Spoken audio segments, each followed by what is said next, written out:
ஜல்லிக்கட்டுக்கு உச்சநீதிமன்றம் தடை விதித்ததை கண்டித்து மதுரை அவனியாபுரத்தில் மாடுபிடி வீரர்கள் போராட்டத்தில் ஈடுபட்டனர். ஜல்லிக்கட்டு நடத்த வாடிவாசல் வேலைப்பணிகள் நடைபெற்று வந்த நிலையில் உச்சநீதிமன்றம் விதித்துள்ள தடை பொதுமக்களிடையே பெரும் கொந்தளிப்பை ஏற்படுத்தியுள்ளது. அவனியாபுரத்தில் மாடுபிடி வீரர்கள் நடத்திய போராட்டத்தில் ஜல்லிக்கட்டு நடத்தியே தீர்வோம் என்றும் உச்சநீதிமன்ற தீர்ப்பு தங்களுக்கு தேவையில்லை என்றும் தெரிவித்துள்ளனர். ஜல்லிக்கட்டு தடையால் அவனியாபுரத்தில் பதற்றமான சூழ்நிலை நிலவி வருகிறது. நாங்கள் இதற்கான அனைத்து வேலைகளையும் தொடங்கிவிட்ட காரணத்தினால இதை மத்திய அமைச்சர் இதாக இருந்தாலும் சரி, மாநில அரசாக இருந்தாலும் சரி, இதை உடனே இதுக்கு எங்களுக்கு அனுமதி பெற்றுக் கொடுத்து இதை நடக்கிறதுக்கான வழிவகை செய்ய வேண்டும்.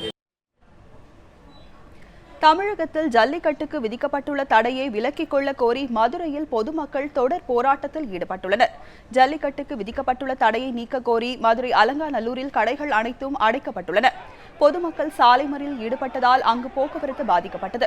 ஜல்லிக்கட்டிற்கு விதிக்கப்பட்டுள்ள தடையை நீக்கும் வரை தொடர் போராட்டங்களில் ஈடுபட போவதாகவும் அவர்கள் தெரிவித்துள்ளனர்.